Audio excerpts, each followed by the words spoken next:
मंदिर दान चोरी प्रकरणाची राष्ट्रीय स्वयंसेवक संघाच्या वार्षिक अखिल भारतीय प्रांत प्रचारक सभेचा आज कर्नाटकमधल्या बेळगावमध्ये समारोप झाला। या सभेमध्ये अयोध्येतील राम मंदिरातील दान चोरी प्रकरणात सर्वांनी दुःख व्यक्त केलं।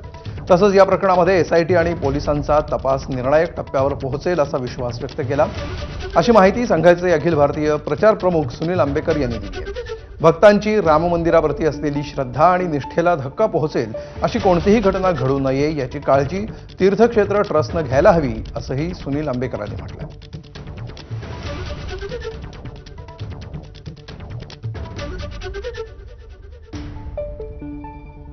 बैठक में सभी ने श्री राम जन्मभूमि मंदिर में दान पेटी चढ़ावे की गिनती में हुई अनियमितता की घटना पर दुख व्यक्त किया तथा तीर्थ क्षेत्र न्यास के निवेदन पर चल रही एसआईटी व पुलिस कार्रवाई निर्णायक मोड़ पर पहुंचेगी, यह विश्वास व्यक्त किया। तीर्थ क्षेत्र न्यास से यह अपेक्षा की गई है कि वह सुनिश्चित करें कि भविष्य में ऐसी कोई घटना न हो जिससे समस्त राम भक्तों की राम मंदिर के प्रति श्रद्धा व गहरी आस्था पर आघात हो। तर अयोध्येच्या राम मंदिरातील देणगी गैरव्यवहाराच्या घटनेनं अपमानित आणि निराश वाटतंय।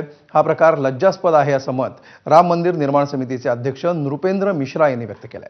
अशा घटना घडू नयेत यासाठी व्यवस्थापनामध्ये सुधारणा करण्यात येत असल्याचंही मिश्रा यांनी नमूद केलं। व्यवस्थापनात करण्यात येणाऱ्या सुधारणा तसंच इतर उपाययोजनांबाबत न्यासाची पुढची बैठक 22 जुलैला होणार। राम मंदिर में यह घटना घट गई, इसका हम सभी को एक खेद ही नहीं, एक तरीके से हम सभी उससे छोटापन महसूस कर रहे हैं। तो यह व्यवस्था का एक प्रश्न है, व्यवस्था में सुधार होगा, मुझे पूरा विश्वास है और इस प्रकार की घटनाएं दोहराई नहीं जाएंगी।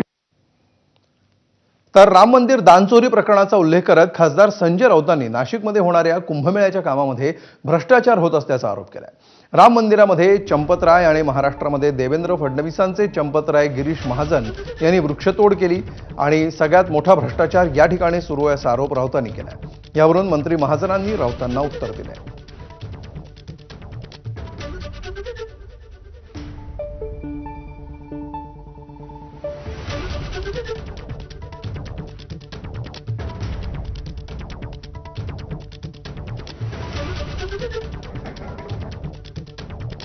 देवेंद्र फडणवीस यांचे चंपतराय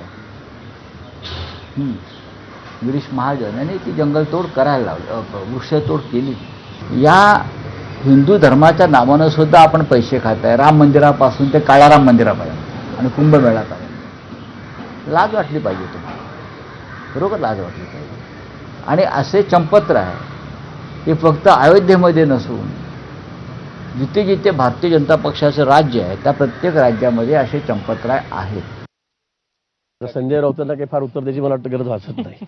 त्यांच्या जिभेला विचारायची हाड नाही आहे, तो काहीतरी चूक झालेली आहे, प्रोडक्शन फॉल्ट आहे, तो मॅन्युफॅक्चरिंग फॉल्ट आहे, त्याच्यामुळे आता मी काय बोलणार त्यांना। गुजरातचे सगळे कॉन्ट्रॅक्टर आहे, त्यामुळे नाशिकची वाट लागते असं देखील ते म्हणतात। आता कोणते गुजरातचे तुम्हाला कॉन्ट्रॅक्टर दिसले तुम्ही मला सांगा, तुम्ही मला सांगा आता शोधून इथे कोणते गुजरातचे कॉन्ट्रॅक्टर आलेले आहेत। काहीतरी बोलायचं, स्वतः काही बंब पडायचे नाही, आपल्या मागे आता कोणी राहिलेलं नाही। काय केलं आपण? अगदी थेट पंतप्रधानांपासून, सरन्यायाधीशांपासून, इलेक्शन कमिशनपासून, देवेंद्रजीपासून, शिंदे साहेबापासून वाटेल ते तोंडातील ते बोलायचं।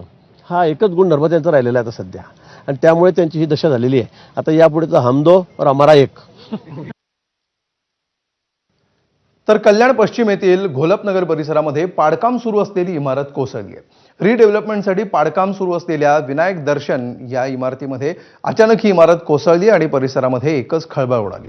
इमारतीचा मोठा भाग थेट रस्त्यावर कोसळल्यामुळे काही काळ भीतीचं वातावरण निर्माण झालं। इमारत कोसळतानाचा थरारक व्हिडिओ सोशल मीडियावर व्हायरल झालाय। पाडकामाच्या ठिकाणी पुरेशी सुरक्षा व्यवस्था आणि संरक्षणात्मक उपाययोजना नसल्याचा आरोप स्थानिक नागरिकांनी केला।